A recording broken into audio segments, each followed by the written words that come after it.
Hello, I'm Michael Amlar, and you are in for a real treat. The magic you're about to see has been creating excited conversations among magicians for almost 40 years, and you're about to see it performed and explained by its creator. And I suspect that you, as was I, will be just as impressed by the man as by the magic. It's my honor to introduce you to Alex Elmsley.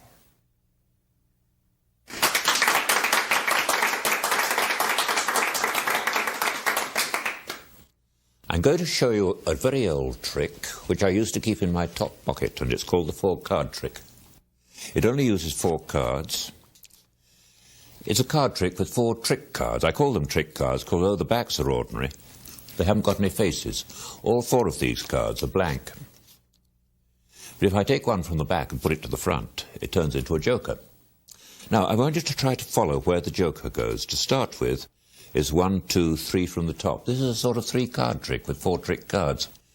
Now, if I count the cards, 1, 2, 3, 4, where do you think the joker should be now? There was 3 from the top to start with, so now it should be 3 from the bottom. But nope. Whoever bets on that loses their money. It's on the bottom. I'll make it easier for you. I'll turn the joker round, so now you not only know where it is, you can see where it is. It's face up, and it's 1, 2, 3 from the top. So, where do you think the face-up card is? It's 3 from the top. Yep. 1, 2, 3 from the top. You are quite right. If I turn it face down, of course, all the cards are once more face down. Except, of course, for the joker, which, if you remember, was face up, 1, 2, 3 from the top. But I told you these were trick cards. In fact, they're marked cards. You see, you can tell the joker from the back, and anybody who knows that can always find the joker. You'd like to have a look at them.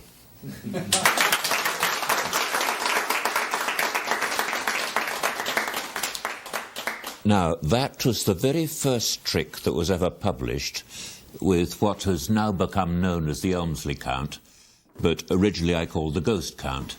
So, diversion from the trick while I talk about the move, and I don't know if you'd be interested a little bit about the history of the move. Ignoring the fact that one of these is different, a friend of mine 45 years ago showed me a count for 4 cards as 5, in which he counted 1, 2, 3, 4, 5. And the technique was simply that he'd take the first card well into the fingers and grip it with the fingertips. He'd take the next one so that it lay over the fingertips. And then as he took the third one, he'd feed that back into the left hand. And then he'd take 2 more. I always thought of that as Eric de la Mare's count. He didn't claim it, but I don't know really where it came from before then.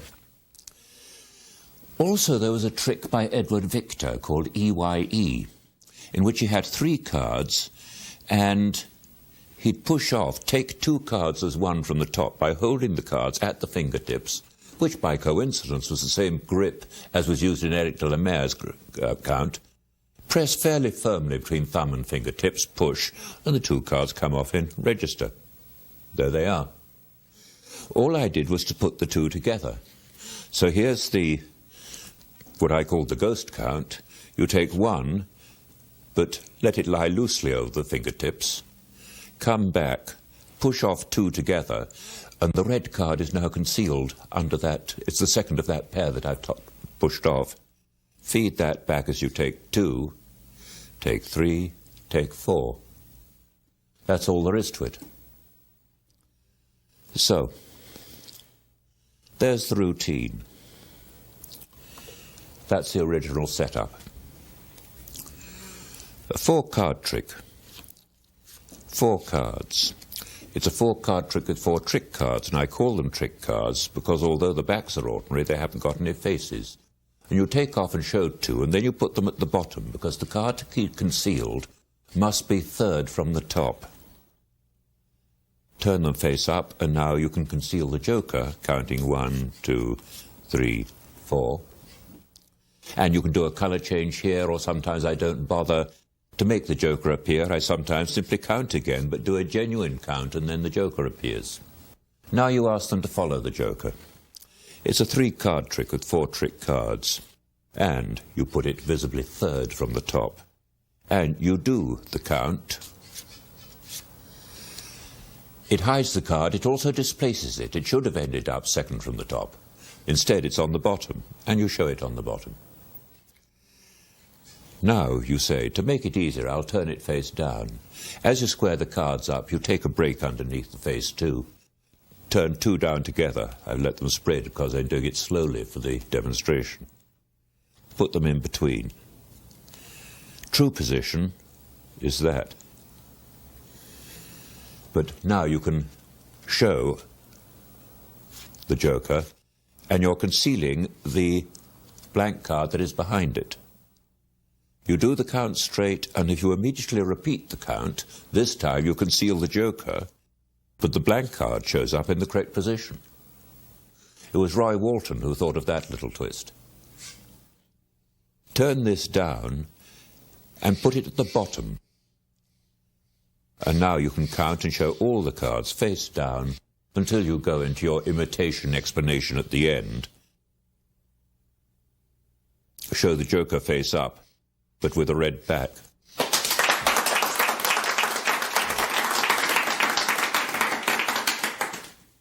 Right, now that's how I did the four-card trick 40 years ago. And I was younger then, and what suited me then doesn't suit me now. That presentation was a bit slick, challenging.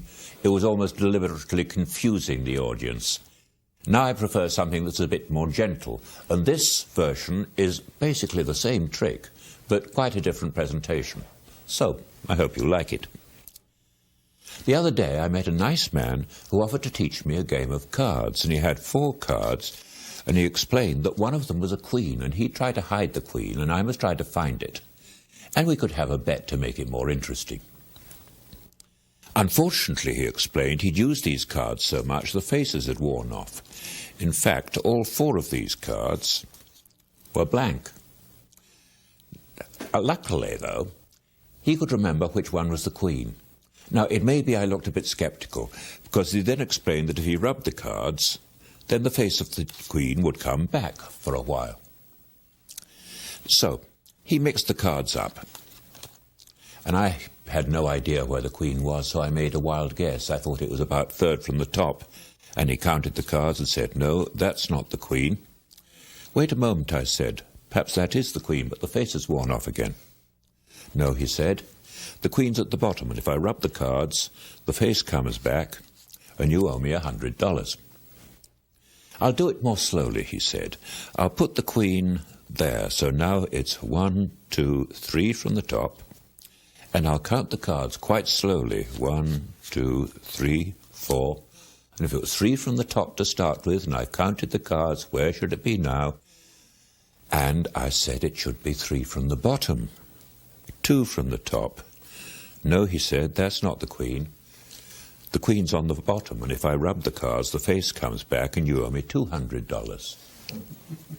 "I'll make it easier for you," he said. "I'll turn the queen round, so you'll not only know where it is, but you can see where it is. And let's not have these big bets. Let's just have a 5-cent bet. Now, how far from the top is the face-up card?" And I said, "The face-up card is 3 from the top." "Bother," he said, "I've lost. But you must let me have my revenge. Now where is the queen?" I said, "I saw you put it at the bottom." "No," he said, "it's face up, and it's 3 from the top. And now you owe me $300 less 5 cents. "Look, friend," he said, "I like you. I'll sell you these cards for $50, and then you'll be able to play the game." So I bought the cards, and now I know how to find the queen every time. You see, I didn't realize he was using marked cards. Do you like to see what I've bought?